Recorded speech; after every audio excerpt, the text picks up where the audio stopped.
Hello and welcome to Modern Tech Yoga.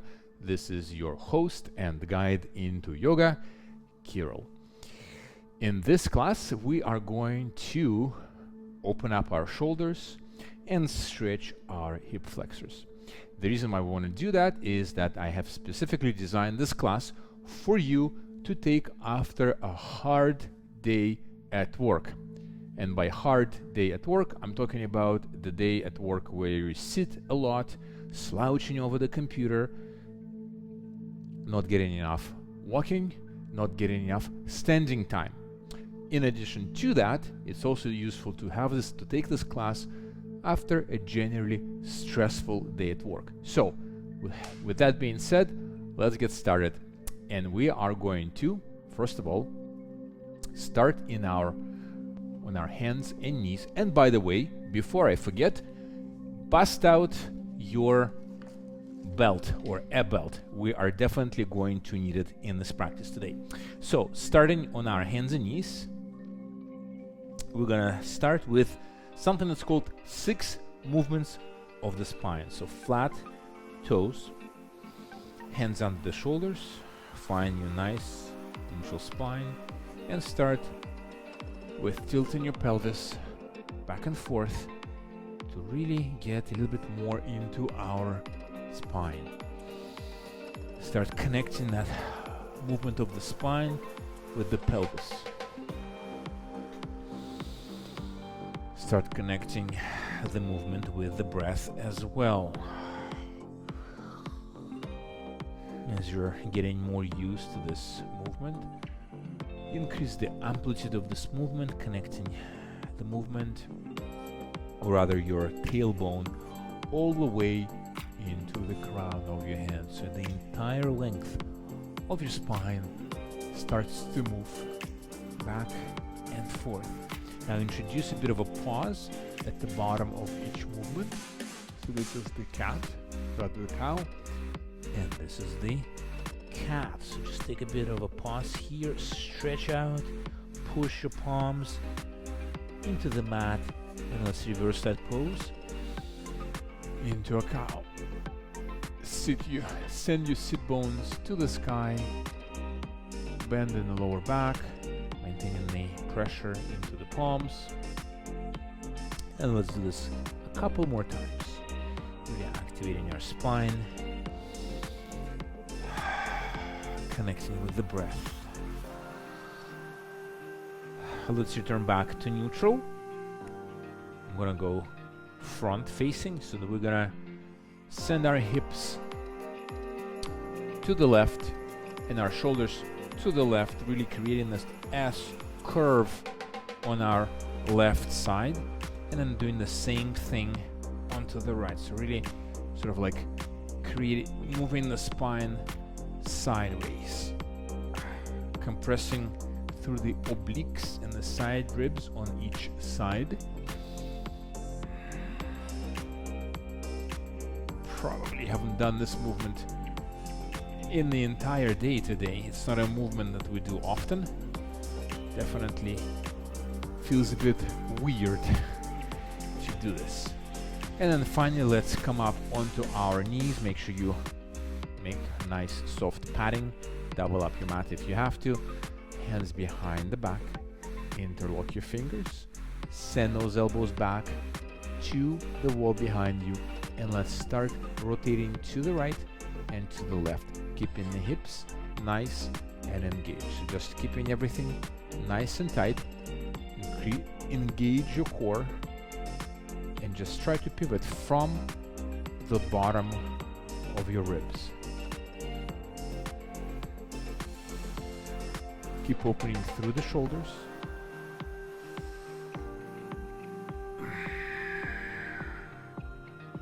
Breathing. There's a nice tendency here to curve your spine forward. Lift up your chin. Send the head a little bit back so that you're looking nice and straight. And on the next exhalation, let's release all the way down into child's pose. Knees are close together, and we are going to interlock the hands behind our back Let's squeeze the palms together and open up the hands to the sky. That feels freaking amazing right now. Let's take a moment here. Maybe you want to sort of tilt to one side and the other side. Open up through the left side. Open up to the right. Experiment with pressing the palms, or the hands rather, a little bit higher into the ceiling.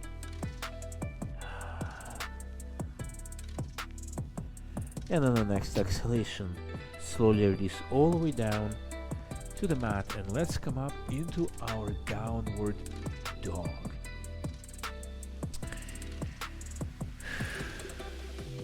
Downward dog is such an essential part of every yoga practice.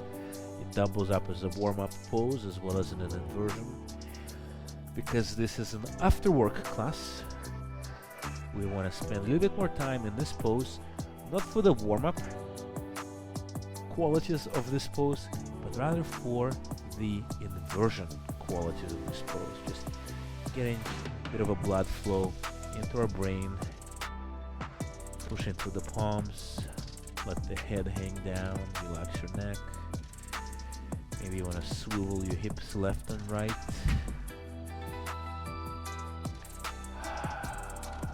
We're also finding our breath here. Trying to breathe through the nose, if that is accessible to you. I know sometimes our nose is stuffed up. That shouldn't prevent us from doing yoga. You can always breathe through the mouth. But if you have an option to breathe through the nose, you should always take that option, because when we breathe through the nose, it naturally moisturizes and warms the air that goes into our lungs, warming up the lungs and the blood as well, thus warming up the body. On the next exhalation, let's slowly shift into plank. Listen carefully, and then from plank, we're gonna transition into an upper dog. Now this upper dog, make sure that your toes are tucked in, as opposed to the usual upper dog where the toes are flat on the floor. So we're gonna hold this just a little bit longer, perhaps for 2 breaths. What we're getting into is our hip flexors. We're stretching them out, because when we sit, the hip flexors get short and tight. So this pose, you should really feel it in your hip flexors. Now let's come out of this pose by shifting back into downward dog. We're gonna do this 4 more times, 5 times this. Shifting through over to plank, keeping the toes where they are, transitioning into upper dog. Feel that stretch. I find it extremely pleasant and delicious. And then back into downward dog.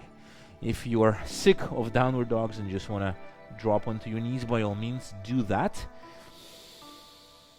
And then, but stick with me and transition into an upper dog, perhaps with your knees on the floor, if that's something that you feel like doing right now. I'm doing it with my knees off the floor. 2 more times we're gonna go through this. Inhale, downward dog. Let's take a deep inhale through the nose. Let go of the stress of the day through the mouth. Shifting forward, transitioning into upward dog. Low hip flexors.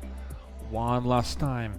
Back into downward dog. Incidentally, we're also working out our upper body.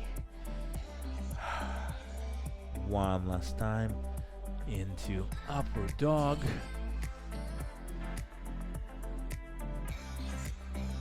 And then back into downward dog. I'm not going to spend too much time here. We're just going to bend the knees and walk our feet towards our hands.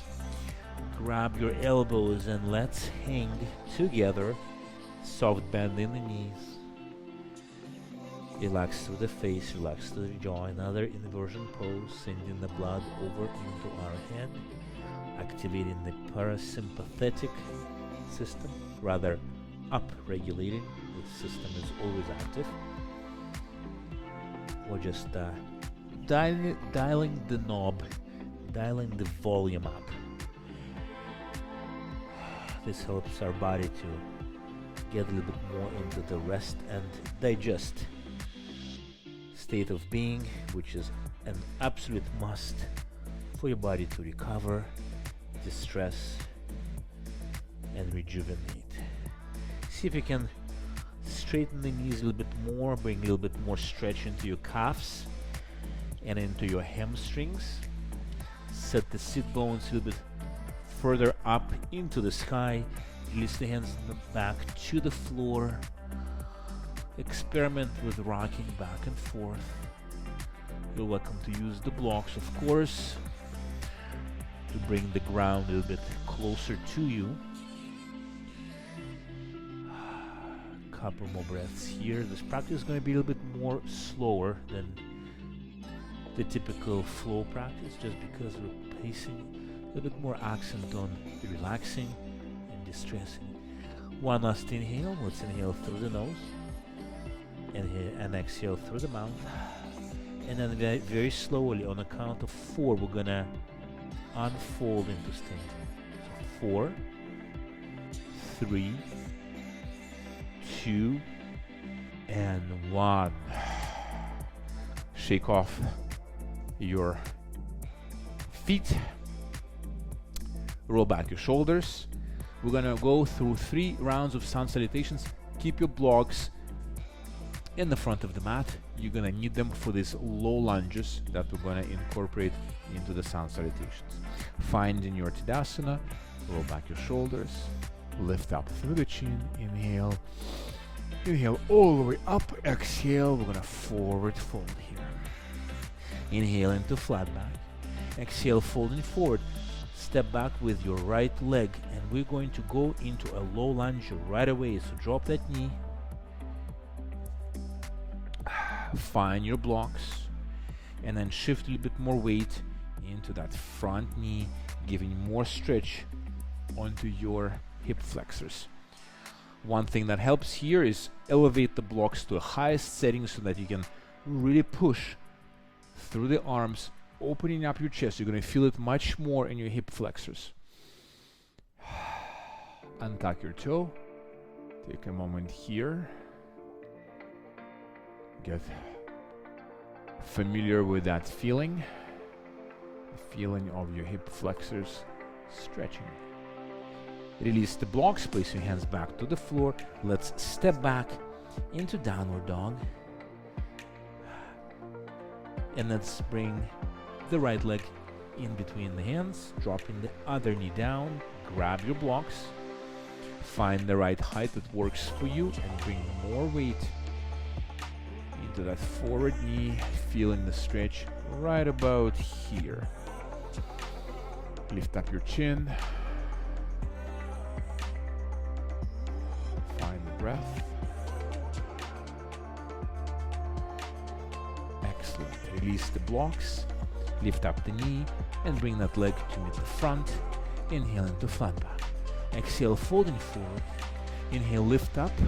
Connect the palms together. And we are back to square one. I'm going to do this 2 more times in a slightly different variation. Inhale, lifting up. Exhale, folding forward. Inhale into flat back. Exhale, fold forward. This time I'm going to step with our left leg back, dropping into low lunge. This time around, lift up through with your arms. Connect the palms together. Drop the elbows, or rather bend the elbows, drop the hands down, feeling the opening of the shoulders. So we're doing 2 things at the same time, stretching our hip flexors, and at the same time we are bringing much needed shoulder opening action. One more breath here. Exhalation, hands go back to the floor, stepping back into downward dog. We're gonna take our left leg, step it in between the hands, drop the back knee, once again low lunge, raising the hands to the sky, connect the palms, bend the elbows, same idea, opening the shoulders and stretching our right hip flexor. You can control the amount of stretch by shifting your weight back and forth. The more forward you shift it, the more stretch you get in the front, in that hip flexor. One inhale here, and exhaling, hands go back to the floor. Let's bring that back leg to meet the front. Inhaling to flat back. Exhale, folding forward. Inhale all the way up. Connect the palms together. Once more. Inhale, lift. Exhale, folding forward. Let's find that flat back. This time around, we're gonna hold it. So press your hands into the ankles. Really lengthen it. Bring all of your or most of your weight into the balls of your feet. Really set your sit bones to the sky as much as possible, bringing a stretch into your hamstrings, flat back, and on the next exhalation, let's release all the way down to the floor. Stepping back with our right leg, a low lunge once again. Let's bring the hands together. This time around, we're going to go into cactus. Let's bring a bit of a twist, so twisting to the left, and then back to the right. One more twist to the left, one more twist to the right. Hands go back to the floor, stepping back into downward dog. Excellent. Right leg steps in between the hands. Same idea on the other side, finding our cactus arms, twisting to the right, to the left, one more time, to the right, and one more time to the left. Hands go back to the floor. Let's step back into downward dog, shifting over into plank, switching into upward dog with toes dug in. Once again, we did this in the beginning of the class. Excellent. Shifting back into child's pose, connecting the palms together, interlocking the hands. And let's get the shoulder opening going on in child's pose here. I hope you're feeling a little bit warmer in your hip flexor area, feeling a little bit more blood circulation in your shoulder area. Just definitely feel a little bit warmer. Feel free to slide your scapulas or your shoulder blades up and down your back. Stretch to one side and then through the other. And we're gonna, on the next exhalation, we're going to transition to lying all the way down on the floor into our cobra. So let's take our cobra here, hands under the shoulders, stretching or extending through our feet, lifting all the way up into cobra. This also has the effect of, in addition to having a back bend, stretching the hip flexors. Make sure that your elbows are slightly bent, that you're not sort of like hanging like a coat of a rack. Just have a nice firm support. Feel free to close your eyes. We're going to hold this pose for 10 breaths. This is a long hold.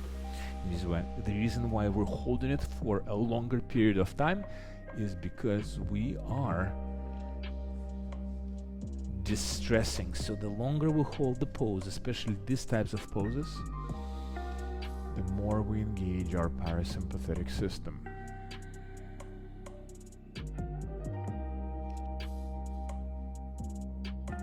Connect with your breath here.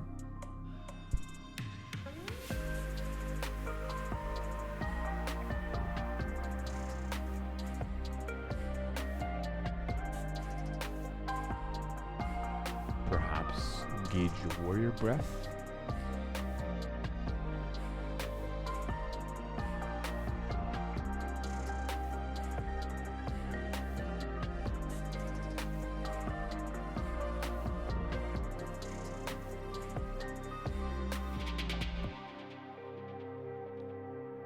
Feel good about all of the work that you're doing right now.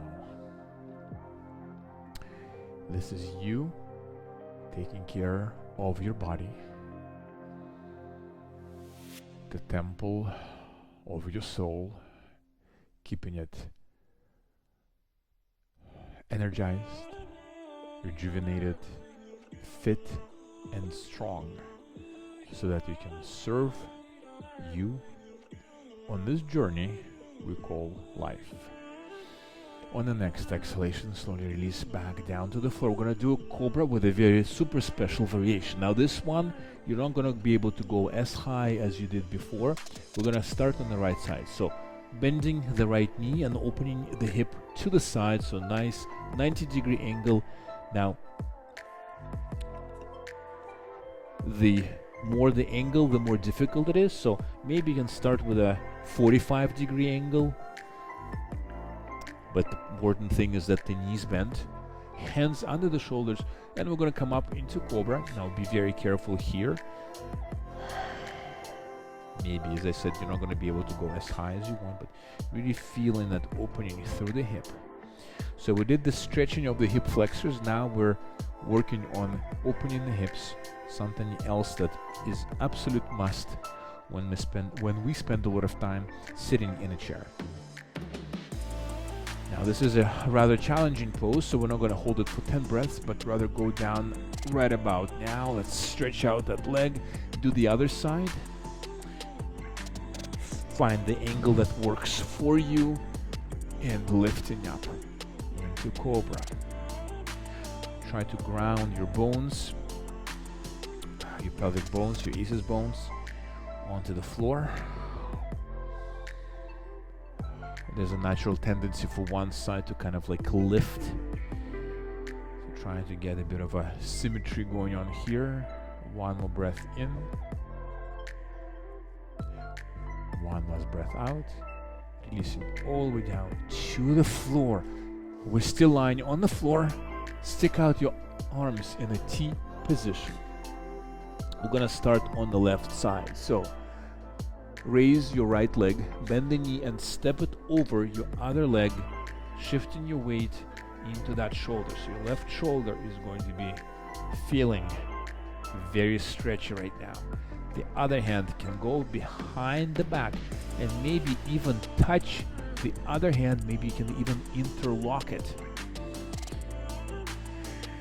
Keep opening through that hip, lifting that knee higher and higher.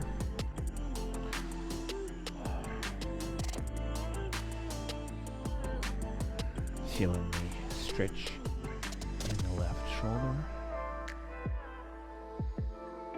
All the while we're breathing here.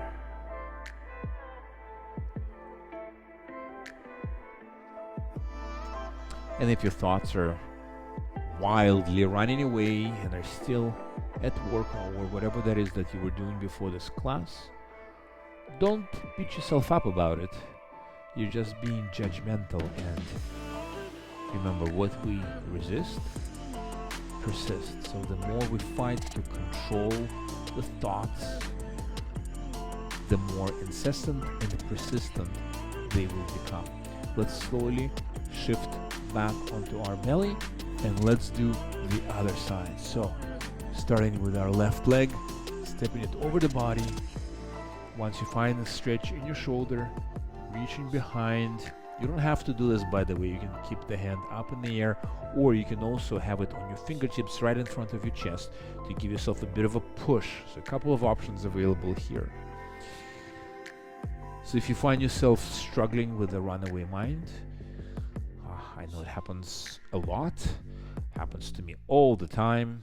Remember that you cannot control the mind, just like you cannot control the heart. You can't tell your heart to stop beating, and in a similar way, you cannot tell your mind to start thinking. It will always think. Mind is a thinking machine that's been designed, or it's been kind of evolved into this process that is always engaged, that's always running on the background, thinking, processing, daydreaming, calculating, planning. All it needs is an object to cling to, and it will start thinking and processing that object. Let's slowly come back to the center. Release that shoulder. Excellent. And we are going to slide onto our left side, so bent elbow. This is where we're going to get a little bit more into our hips. So we're kind of lying on the side, almost like a lazy man's plank, with the elbow right under our shoulder. Let's pick up the right leg. Now, if you have a belt, you can loop the belt, or no belt is required because sometimes you just don't have a belt. Grab your peace fingers around your big toe and work on opening up the leg. Now, if it's not straight all the way, no big deal. Get it to a point where you feel nice stretch in your hamstring. Use your biceps to pull the leg towards you. And also at the same time, see if you can pull it a little bit more towards the back of the wall. So avoid the leg falling forward. Just keep it, use the hand to keep the hip nice and open.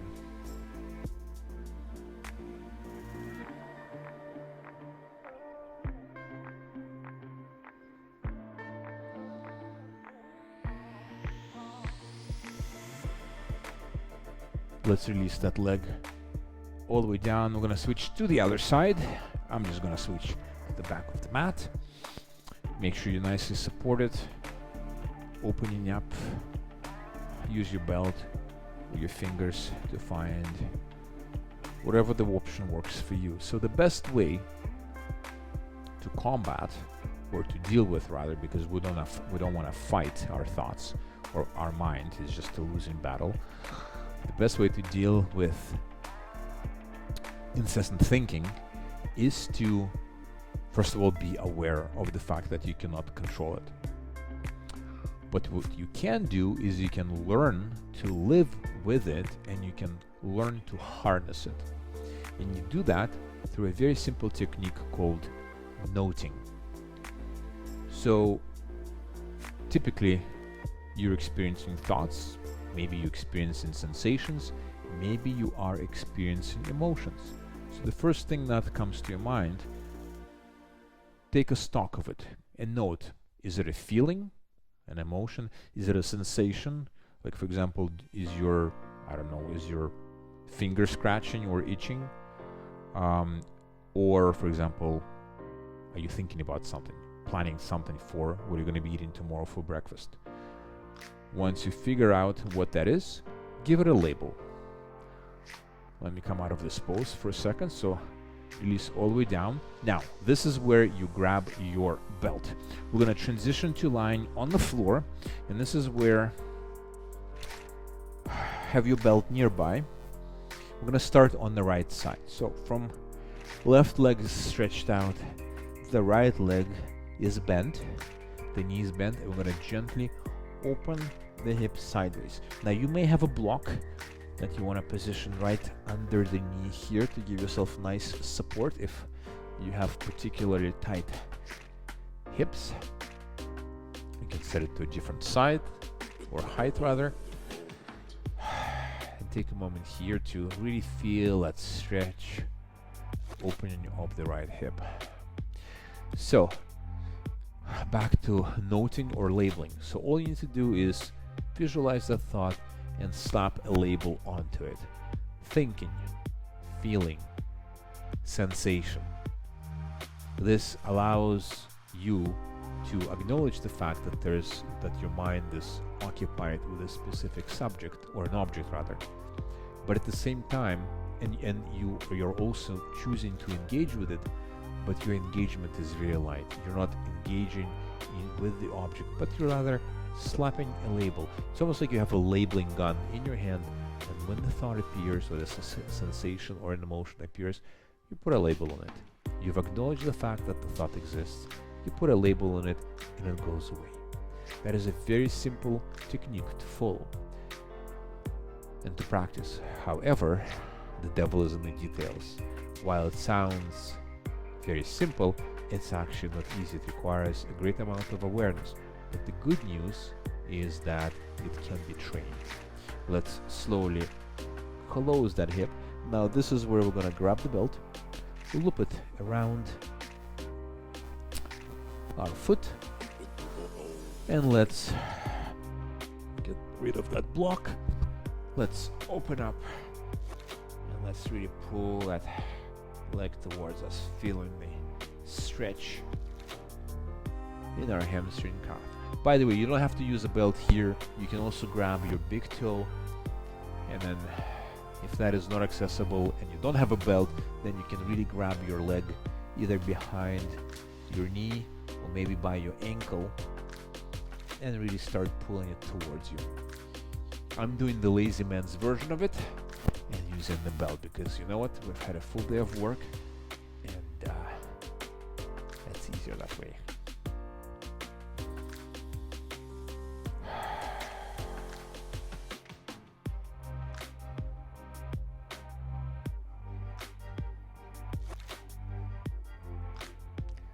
Now, on the next exhalation, let's drop that leg to the right, opening the hip all the way to the right.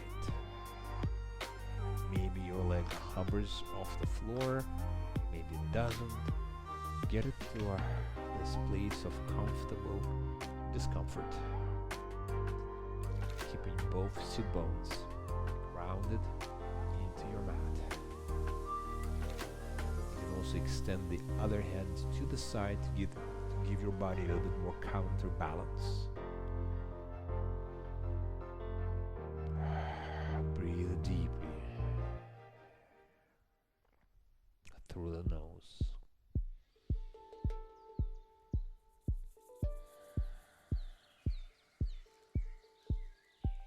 Find that edge where the tension and the discomfort is just bearable enough for you to handle. You're not pushing too hard, but you're also not going too soft. I'm gonna take one more breath in this pose. And then the next exhalation, let's bring the leg back through the center. Swap your hands if you're holding your belt or holding it by the big toe, and cross the leg across your body to the other side. The other arm is extending, the knee, the neck is rather rotating away from the leg.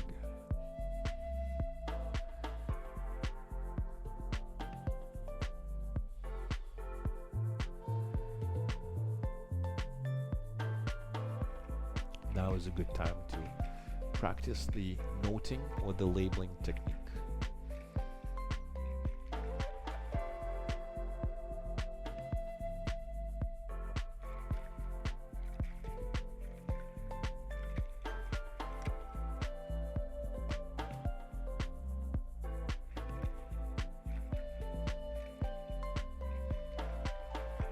One more inhale in this pose.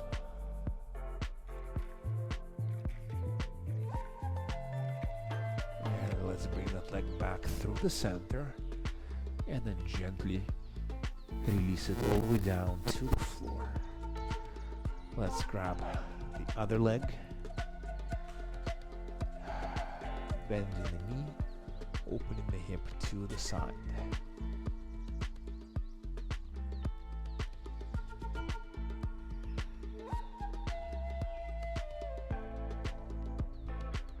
You can also apply a very gentle pressure on the knee. Just place your hand on the knee, super gentle, just enough to maybe give you that tension. The outstretched leg is stretching all the way into the opposite direction, trying to become tall from your feet all the way to the crown of your head. You will undoubtedly notice that one side is always more tense than the other, pointing out the natural symmetries, asymmetries in our body. One of the great things about yoga is that it's conscious practice of poses, especially the symmetric poses, the poses that can be done on both sides of the body, tends to smooth out those asymmetries, making our body much more symmetric. And when the body is much more symmetric, it actually moves much more functionally. It doesn't expend as much energy. It also doesn't wear and tear, doesn't wear out as much as it would be if you were naturally asymmetric or more asymmetric on one side. Let's close that hip, grab the belt, loop it around your foot, and let's stretch out those hamstrings. It's actually one of the reasons why people who practice yoga feel naturally more energetic, because the body learns to move much more efficiently, expending less energy through the movement. However, there's a funny downside to that as well. The downside being is that because your body doesn't expend as much energy, doesn't waste or doesn't use up as many calories, and if you continue eating the same way as you did before, there actually is a very strong probability that you may start gaining weight, which kind of goes against the common notion that you can start losing weight by doing yoga. Let's open the leg or the hip to the side. Now, of course, you can start losing weight if you do yoga, but it's a very special type of a yoga. It's power yoga where you're moving a lot, holding a lot of poses, or your heart rate is elevated. Not all yoga classes or styles are like that. There's just a specific one or two different styles that you can choose to practice.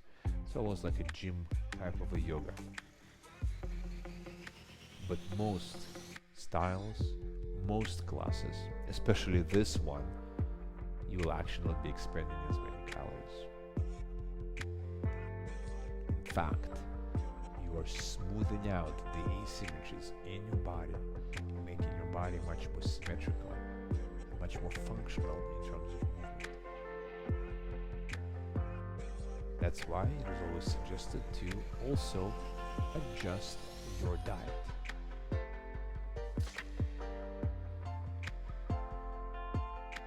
Let's bring that leg over the side of the body. Now, I'm not a food fanatic in terms of, or diet fanatic. I like to occasionally indulge in delicious things like ice cream and chocolate. I actually have a bit of a sweet tooth. Well, actually not a bit, a lot. Probably one of my guilty pleasures. But one of the wisest things, looking back at my eating habits that I've done many years ago, that has drastically affected my body, is I was smart enough or wise enough at one point in time to cut out all sugary drinks from my diet. That means pop, first and foremost. Coke, Pepsi, ginger ale, Sprite, everything that has sugar in it. Even juices, apple juice, orange juice, unless it's freshly squeezed from an actual fruit. Let's release back and place that leg. We've got one more pose to go before we go into a breathing exercise. That pose is fish. So we're going to keep our legs nice and extended. You can have a block as well. A couple of ways to get into this pose. The easiest way for the more experienced or the more advanced yogis amongst us is to dig in the elbows into the mat, use them to lift your body, and place your head on the crown of the head. Now, if this is too much for you and you feel a lot of pressure in your lower back, you can thread the arms below or under your back and give yourself a nice support. Alternatively, you can use a block and place it directly under your lower back. But the magic of this pose is that in addition to curving your back, you are placing your head on the crown of your head, really stretching the neck here, bringing a lot more love and attention to your thyroid gland. Let's take a moment here to appreciate the subtle qualities of this pose, the fish pose.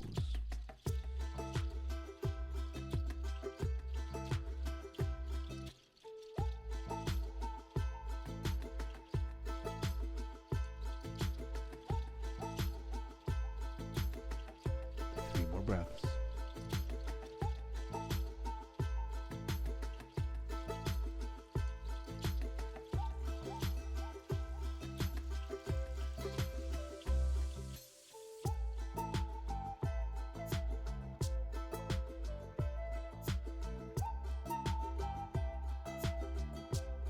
Now dig in with your elbows. Gently lift your head. Remove the block. And let's hug in the knees into our chest. Roll around if you have a nice soft surface.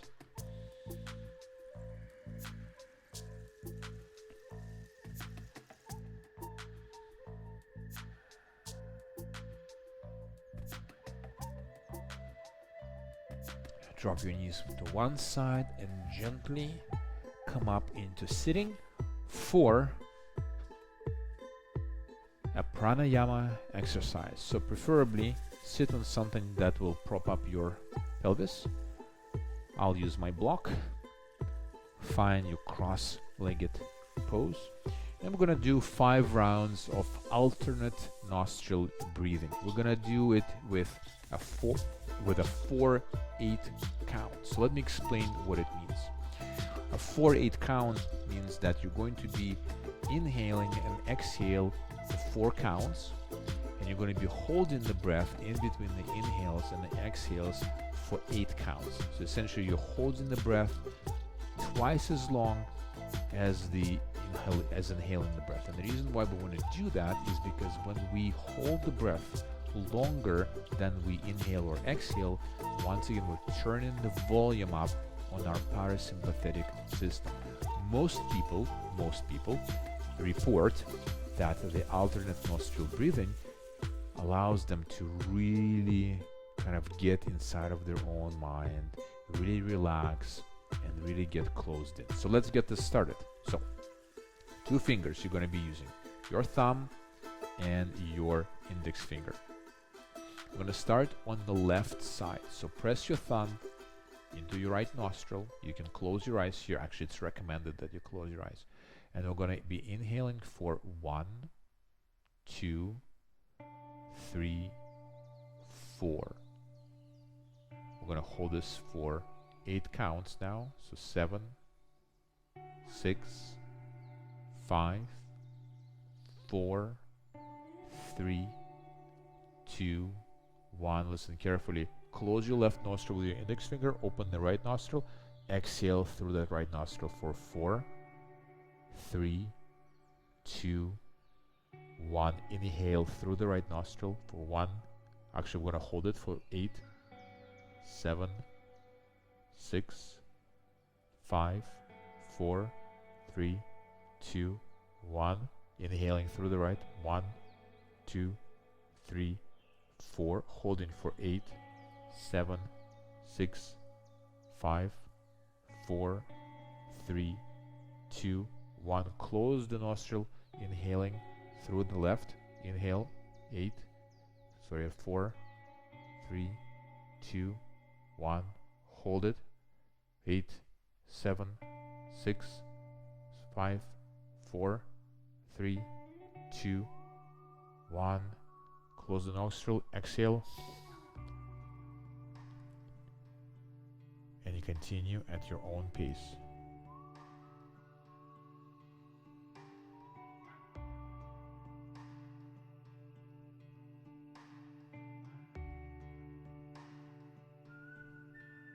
Make sure you maintain the count.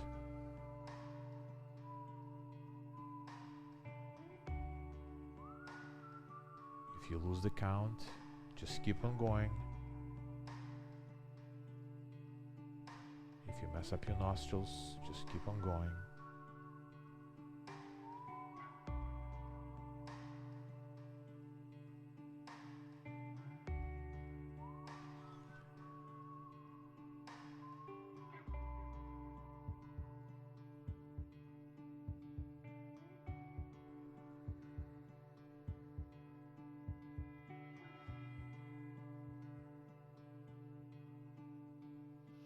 Make sure you alternate your fingers, alternate your nostrils. If you mess up, that's not the end.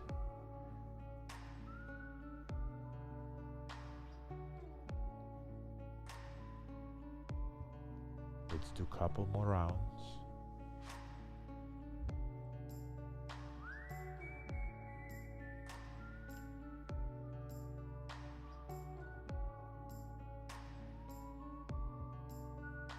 Make sure you hold it in for 8 counts. And your exhalations and inhalations are 4 counts.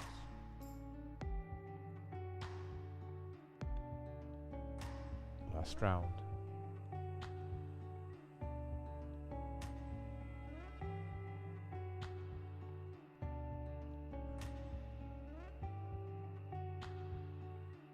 And wherever you are in your cycle, let go, keep your eyes closed. Take a deep inhalation through the nose, exhale through the mouth, settle into your breath.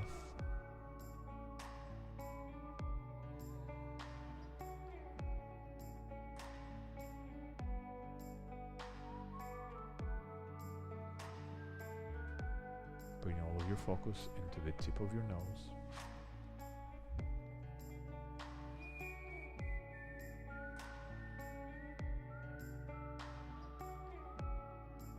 I'm going to spend a few minutes in attentive mindfulness. I'm going to watch the air as it flows into our nostrils and exits our body through the nostrils. Focus on the sensation of the air as it brushes in and flows out. Don't worry about controlling the breath or regulating the airflow. Don't worry about whether you're breathing properly or improperly. Just focus on that sensation.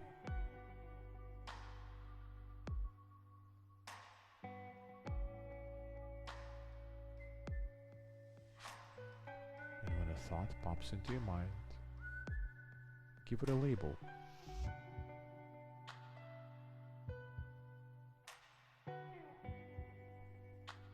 You can say internally, thinking, or feeling,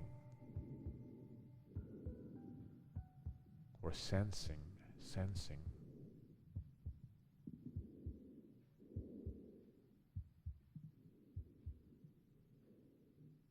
And then gently bring your attention back into your nostrils and reconnect to that physical sensation of the breath flowing in and out of your nostrils.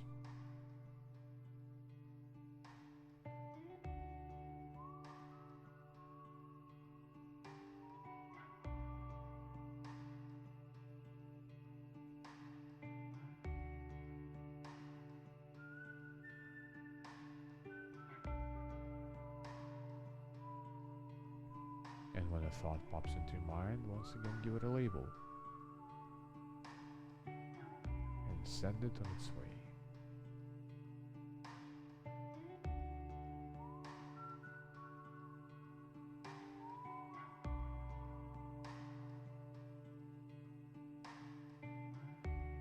Bring your awareness back into the breath.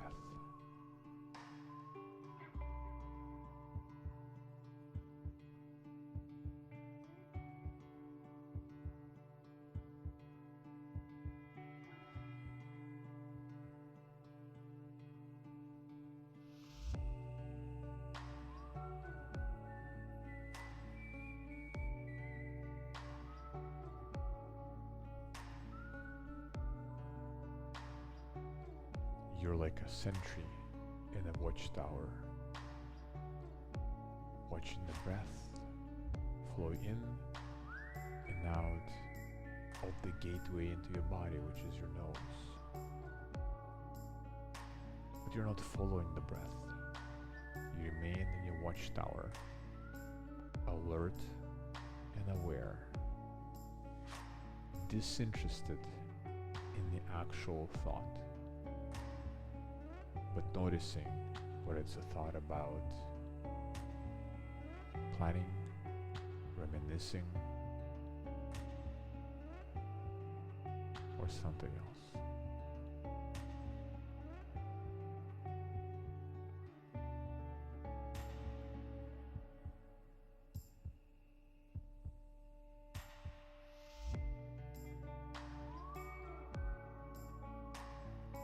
We'll maintain this focus and awareness for just a few more breaths.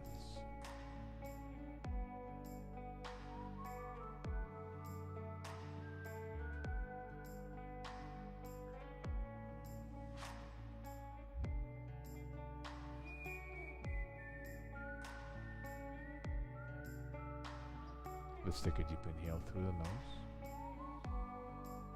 and exhale through the mouth. Open your eyes. Welcome back. How are you feeling? Can you tell the difference between the state of being right now from the state of being at the beginning of the practice? Maybe you'll need to do a bit of a body scan.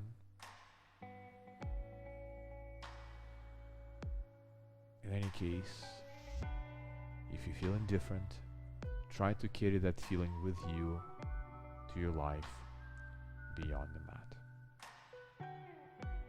Let's bow our head and seal this practice together. Inhaling through the nose, exhale through the mouth.